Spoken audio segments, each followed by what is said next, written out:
Bueno, muy buenos días, muchas gracias. Agradecemos a los medios de comunicación por su presencia en esta conferencia.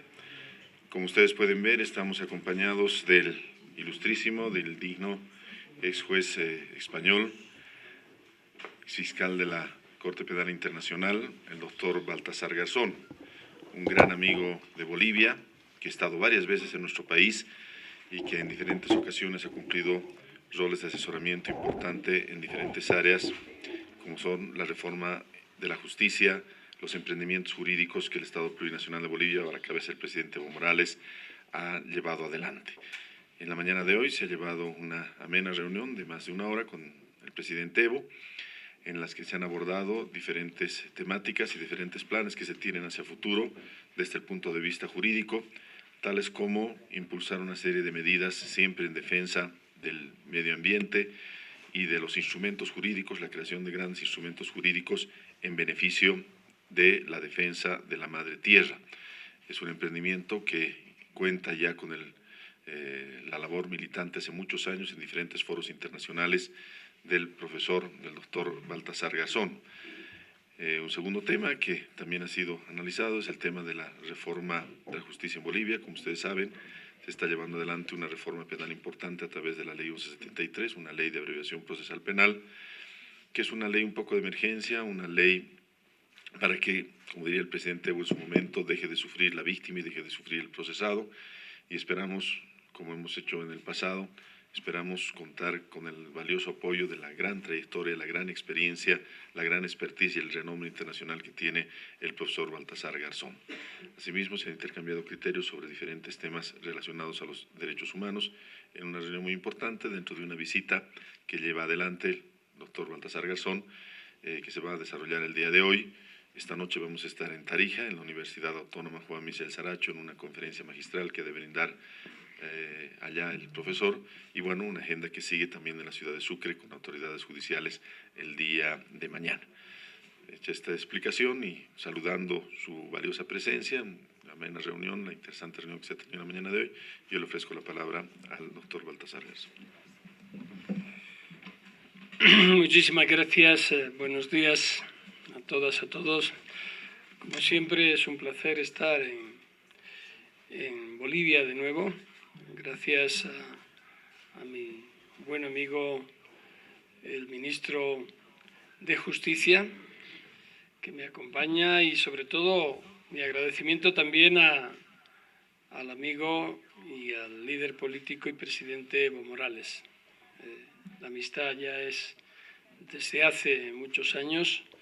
Siempre es una persona que cuando se le necesita y cuando tiene que acompañar las luchas está, y eso en un responsable político para mí es fundamental, porque nunca se esconde y se asumen también cuando no se obtienen todos los objetivos, también ese déficit. Hemos hablado, como ha dicho el ministro Arce, de distintos temas, también de la situación política en Latinoamérica, la situación de algunos de los líderes políticos, como también el presidente Lula da Silva, con quien estuve en el día de ayer en Curitiba, la situación de los diferentes países de la región, pero también de mi propio país, de la situación política, y luego de la justicia, de las elecciones también, del gran desafío que asume de nuevo el presidente Evo Morales, de temas relacionados con el compromiso en la lucha contra la corrupción, en la transparencia, en la defensa de derechos humanos, en la defensa de los derechos de la mujer. Hemos hablado de todo el desarrollo, iniciativas sobre el feminicidio, el empoderamiento de la mujer, el combate para erradicar y disminuir y erradicar la brecha de género en detrimento de siempre hasta ahora de las mujeres, empoderándolas, también de capacitación de la justicia en los temas de género. Es necesario que el Poder Judicial asuma ese rol fundamental que le corresponde la protección de los derechos de todos, pero también fundamentalmente de los más y de las más vulnerables. Hemos hablado también de medio ambiente. Nosotros desde ya hace tiempo en nuestra fundación y personalmente estamos adelantando iniciativas que cuadran perfectamente con la normativa y la legislación de Bolivia, la ley de la madre tierra, la conceptuación de la naturaleza como sujeto de derechos y por tanto titular de derechos humanos, y en esa línea creo que se pueden avanzar muchos activos, y bueno, lo que he hecho es poner un poco en conocimiento y compartir con el presidente, y lo que sí puedo decir es la decisión que tiene de continuar adelante su labor. No podemos olvidar que Bolivia en todos estos años, desde que el presidente Evo Morales asumió la jefatura del Estado, se ha transformado fundamentalmente. Es otra Bolivia, donde las luchas sociales, donde el desarrollo de políticas sociales activas tendentes a la igualdad, de empoderamiento de todos y cada uno de los pueblos de Bolivia, de este Estado plurinacional, han sido algo fundamental. Y creo que eso nadie lo puede ocultar, nadie lo puede negar, incluso quienes sean oponentes políticos creo que tendrían o tienen que partir de esa realidad. Bueno, en líneas generales estos han sido los temas y los aspectos tratados. Si quieren preguntar alguna cosa, pues encantado de contestarles.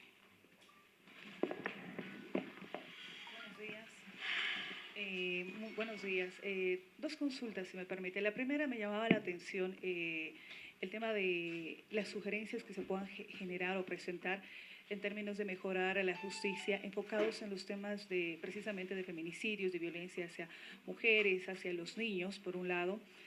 El otro está vinculado ya a un tema internacional. El presidente de Bolivia, Evo Morales, en la Organización de Naciones Unidas, ha pedido retomar el diálogo con Chile, como señala el fallo de la Haya del año pasado. Estamos prácticamente ya cerca de cumplir un año de eso.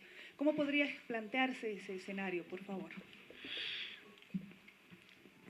En cuanto al primer aspecto, desde hace muchos años, para nosotros, la lucha por el empoderamiento de la mujer, la lucha contra el machismo, contra el patriarcado, es una constante. Afortunadamente, en España las iniciativas legislativas, principalmente desde 2005, con el presidente Rodríguez Zapatero, otro gran amigo de Bolivia, de quien le he traído los recuerdos al presidente Evo, y me atrevo a decir aquí una pequeña anécdota que le dije: ¿qué quiere que le diga al presidente Evo Morales? Y dijo: que gane. Bueno, todos sabemos que está en periodo electoral y supongo que quiere ganar. Es fundamental, un país y una democracia se consolida cuando los más vulnerables tienen la protección integral que exigen. Eso no siempre ha sido así. El índice de asesinatos de mujeres, de feminicidios solo por el hecho de ser mujer es alarmante, y creo que se tienen que crear los mecanismos necesarios para que esa protección sea, como digo, integral. Y para ello hace falta pedagogía, educación, leyes que implementen transversalmente toda esa protección, empoderamiento en lo salarial, en lo laboral, en la seguridad, pero también una importante capacitación de quienes tienen que impartir justicia, que desgraciadamente muchas veces no existe o no lo suficiente. Por tanto, yo creo que ahí las experiencias que está abanderando el ministro de Justicia y su equipo, pero también las que internacionalmente ya se han comprobado como eficaces, tienen que integrarse y obtener de esa forma respuestas más globales, más integrales y más universales. En cuanto al segundo ámbito, bueno, la Corte Internacional de Justicia, de no haber querido que hubiese una vía de negociación abierta, no lo hubiera dicho. Es decir, toma su decisión. Si esa decisión no quería contar con esa vía que es necesaria entre dos pueblos hermanos para seguir debatiendo y encontrar una solución definitiva que afecte y que complete los derechos de cada uno de esos pueblos, no lo hubiera dicho. Quiere decirse que como lo ha expuesto así, desde mi humilde punto de vista, lo que hay que hacer es profundizar en esa vía que ha expuesto, que ha expresado, y no tanto negarlo, ni por uno ni por otro, decir ya no más, insisto, de haber querido la CIJ que fuera así, lo hubiera dicho, o en este caso no hubiera dicho nada. ¿Cómo instrumentarlo? Pues quienes tienen la responsabilidad del asesoramiento, de la dirección jurídica, tanto nacional como internacionalmente, son quienes tienen que empezar a verlo, y el escenario que sin duda tendría que ser en el mismo en el que se ha suscitado este obiter dicta, ¿no? este inciso que indica que podría o que debería de seguirse esa posible negociación. ¿Más? Bien, muchísimas gracias. Gracias. Muchas gracias. Si me permite, por favor, doctor Garzón, ¿cómo está viendo el trabajo del presidente Morales en el país comparado con los demás estados de la región, por favor? Bueno, yo tengo cierta preocupación, no por el presidente Evo Morales, que no la tengo, sino por la acción que desde otros países se sigue ejerciendo sobre Latinoamérica y de otras fuerzas o corporaciones respecto de las iniciativas populares, gobiernos populares, utilizando mecanismos que a mí me preocupan, a mí y a mucha gente nos preocupan, como es la utilización del derecho como arma política, el lawfare, que ya se está convirtiendo en una constante demasiado perturbadora. Lo vemos en el caso del presidente Lula da Silva, lo vemos en el caso del presidente Correa, lo vemos en el caso de la presidenta Cristina Fernández de Kirchner y en otros casos también relacionados. La presión a veces económico, política y judicial externa se nota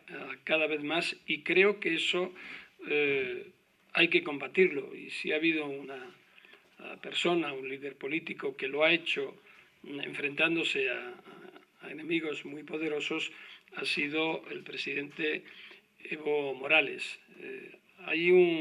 Por otra parte, dicho esto, hay un refrán español que dice de bien nacidos es ser agradecidos, ¿no?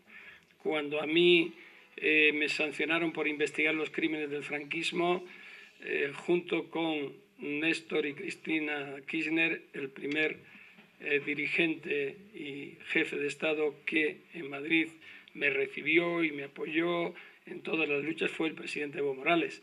Por tanto, yo siempre estaré agradecido, y digo esto para que no me digan a continuación, bueno, como es amigo lo defiende. No, creo que los logros están a la vista y no es que sea perfecto, pero el esfuerzo de tantos años, aunque haya quien critique en sí la continuación, está a la vista de todos. Y al final tendrá que ser pues, el día 20 de octubre cuando se rinda cuentas ante el juez de la democracia, que es el pueblo. De momento lo he conseguido, ahí está. Y no creo que el presidente Evo Morales sea un ejemplo de negación de avances o de lucha por los derechos humanos, es decir, siempre ha estado en las causas más exigentes. Y por otra parte, en mi caso como coordinador de la defensa de Julian Assange, pues también tengo que agradecer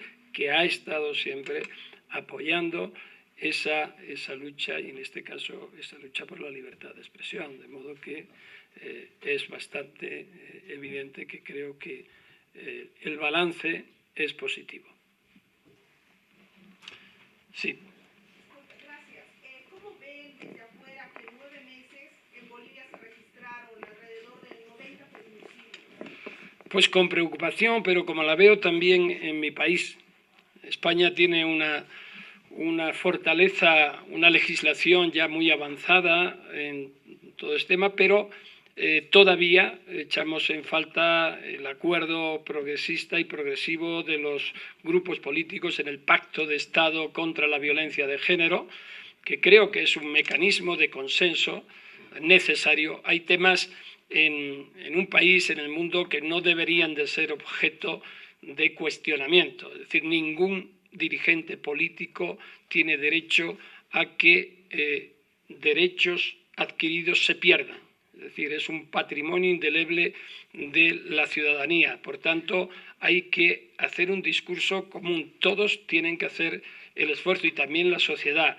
Si aumenta esos crímenes, es que algo no estamos haciendo bien. Pero ojo, no es, insisto, responsabilidad exclusiva de un líder o de otro, o de un ejecutivo o de un gobierno regional. Aquí es una corresponsabilidad, y la política tiene que ser una política de Estado de empoderamiento y protección de la mujer, porque todavía, desgraciadamente, en muchos países, en Bolivia, también en España, en otros muchos países, hay un patriarcado, hay un machismo lacerante que todavía considera a la mujer de segundo nivel o de segundo grado, o con menos derechos, con derecho a menos derechos que el hombre. Por tanto, tenemos que cambiar el paradigma, y eso es educación, es pedagogía. Los cuerpos y fuerzas de seguridad del Estado lo tienen que ver, los avances de creación de mecanismos dentro de la policía para atención a la mujer, dentro de lo que es el Poder Judicial, del Ministerio Público. Es decir, tienen que desarrollarse todos esos mecanismos para cambiar el paradigma. No es fácil, pero hay que hacerlo, y hay que hacerlo en forma transversal, pero con un pacto nacional y con el esfuerzo de todas y todos. Ministro de Justicia, por favor, buenos días. Se proyectaba una modificación de la ley 1173, ya se la aprobó en la Asamblea Legislativa, ya se promulgó esta normativa. Básicamente, ¿qué es lo que establece esas modificaciones para la protección a las mujeres, ¿no? Que tendría que entrar en vigencia a partir del 6 de octubre? Sí, como ustedes conocen muy bien, la ley 1173, y eso también comentábamos esta mañana con el presidente Evo y con el doctor Baltasar Garzón, es una ley de emergencia para que tanto la víctima como el procesado dejen de sufrir en un proceso penal que hoy no encuentra resultados. Más adelante se trabajará una reforma profunda. Siempre esperamos contar, como lo hemos hecho en el pasado, con el valioso apoyo de hombres de la talla del profesor Baltasar Garzón. Sin embargo, esta reforma tiene una gran expectativa, ha sido construida en un amplio consenso entre todos los sectores que hacen a la Administración de Justicia, ha sido ampliamente socializada, jueces, fiscales, abogados y policías han sido ampliamente capacitados en programas y en proyectos de posgrado, a nivel de diplomado, a nivel de especialidad en todas las universidades del país, y obviamente se han planteado una incursión importante. Los delitos de narcotráfico también tienen un régimen especial, al igual que los delitos de lesa humanidad, al igual que los delitos de corrupción. Ninguno de los beneficios que se aplican o que se han creado para estas personas, para las personas procesadas, se aplica para este tipo de delitos que revisten mayor gravedad. Este es uno de los ajustes importantes, y el segundo ajuste es en el tiempo. La ley ha de entrar en vigencia el día 4 de noviembre y ha de entrar en un periodo de implementación hasta el 4 de febrero. Ustedes saben, hay grandes transformaciones que invocan grandes cambios en la infraestructura de las instalaciones judiciales, grandes transformaciones en los procedimientos tecnológicos, informáticos, electrónicos que se están llevando adelante. Se ha de terminar para siempre las notificaciones en papel y han de ingresar las notificaciones electrónicas, y todo esto necesita unos ajustes de tiempo, que son pocos días más, pero bueno, esperemos que el próximo año tengamos ya una justicia penal más pronta, más justa, una justicia penal en la que finalmente el procesado y la víctima, ambas partes del proceso penal, dejen de sufrir y el Estado cumpla su responsabilidad. Esta ley ha sido promulgada por el presidente Evo hace algunos días y nosotros estamos trabajando intensamente en la implementación de la misma, en un trabajo conjunto, los 3 órganos del Estado. Ustedes han visto hace unos días, el día martes, se llevó adelante una importante reunión de la Comisión de Implementación de Resultados de la Cumbre en instalaciones del BOL 110. Y bueno, vamos a reunirnos nuevamente el siguiente martes en la ciudad de Sucre. Los equipos técnicos a la cabeza de los responsables están trabajando intensamente y esperamos contar con esta reforma que entrará en vigencia en noviembre, con un periodo de implementación hasta el mes de febrero. Ojalá lo tengamos nuevamente en febrero aquí al profesor para compartir con él esta experiencia que estamos construyendo de manera absolutamente seria, de manera absolutamente responsable y en consenso entre todos los sectores. Muchas gracias. La última. Buenos días. Si me permite al ministro, por favor. ¿Qué Entonces, tipo de acciones se va a impulsar desde su despacho, sobre todo contra estos vocales que viajaron a China? No sé qué legislación, cuánta relación tendrá con nuestro país o qué insumos van a traer para mejorar, porque imagínense que estén recursos de víctimas de feminicidio en esas salas y ahora esos están paralizados, ¿no? ¿Qué acciones se va a impulsar contra estas autoridades para sentar un precedente y evitar tanta indolencia frente a los litigantes? Sí, no, yo en principio quiero saludar la determinación que han tomado los señores magistrados de las salas constitucionales de Santa Cruz, que han decidido retornar a nuestro país a seguir trabajando.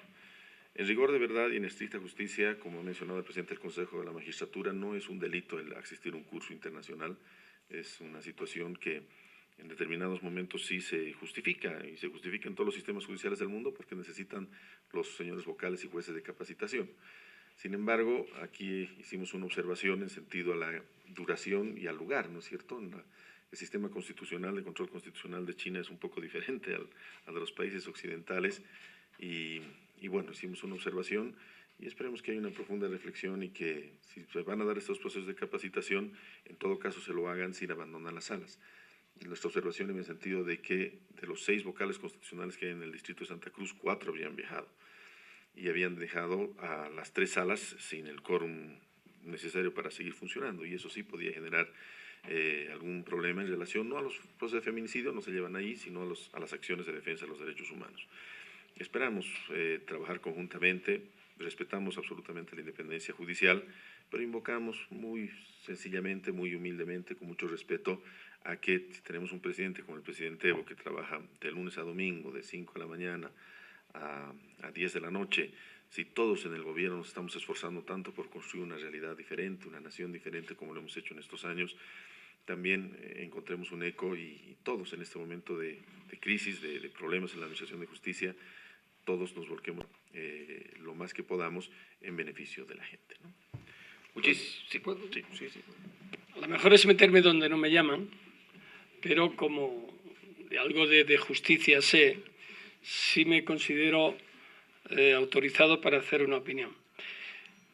La justicia del Poder Judicial es el reflejo, tiene que ser el reflejo de la pureza, de la transparencia, porque como ciudadanos y ciudadanas lo necesitamos. Es el último baluarte desde lo constitucional al juez más humilde. Cuando acudimos a la justicia necesitamos protección, o bien como víctimas o garantías como perpetrador de algún hecho delictivo o en todo caso receptor de justicia.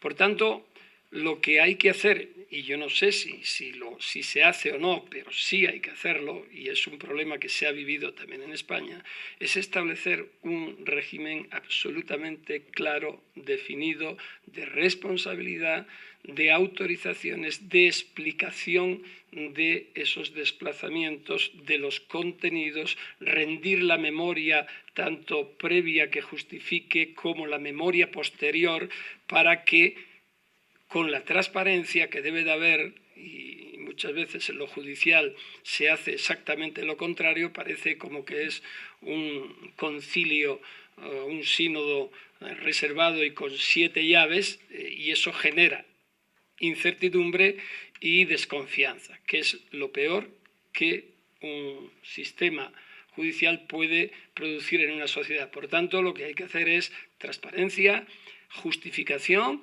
y, establecido ello, pues qué se puede hacer y qué no se puede hacer. Es decir, puede ser que dos sistemas judiciales no se parezcan mucho, pero aquí hay inversiones de grandes empresas chinas, por ejemplo, o hay acuerdos entre consejos del Poder Judicial que hacen visitas institucionales.